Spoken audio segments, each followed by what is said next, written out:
Met ander woorde, ons moet God vertrou teen volle. Here sê, Here, U is my God, ek het U en ek het U alleen nodig. Julle moet besef, daai tyd, ek weet nie of julle hierdie storie ken nie, kom ek verduidelik dit gou. Julle moet besef, koning Saul het koning Dawid vervolg, so hy was nou in 'n moeilike situasie hier gewees, julle so 'n bietjie background kan gee, hy het gevlug, so hy was onder aanval.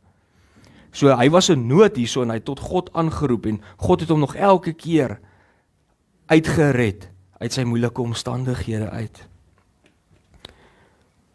Maar wat doen ons? Ons doen nie soos wat koning Dawid doen nie, nê? Ons roep ons uit, Here, ek het U nodig, plus ons planne.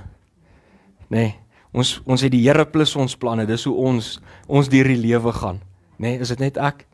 Is dit julle ook, doen julle dit ook? Here, ek het hierdie probleem, dan gaan ek bank toe gaan maak ek 'n lening. Is dit nie so nie? Ja? Kom ek sê vir julle iets, nee, dit is daai ons eie planne wat ons in daai gat gesit het waar ons onsself reeds bevind.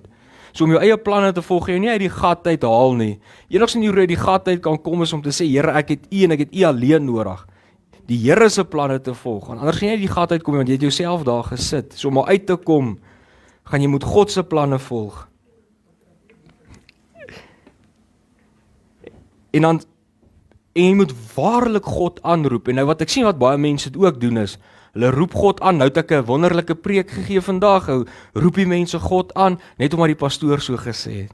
Mense, ons moet God waarlik aanroep. Ons moet waarlike verhouding met hom wil hê. Nie net aanroep omdat ek gesê het roep hom aan nie. Nee. Ons moet hom aanroep omdat ons weet ons het hom nodig. Net soos wat koning Dawid geweet het, hy het God nodig.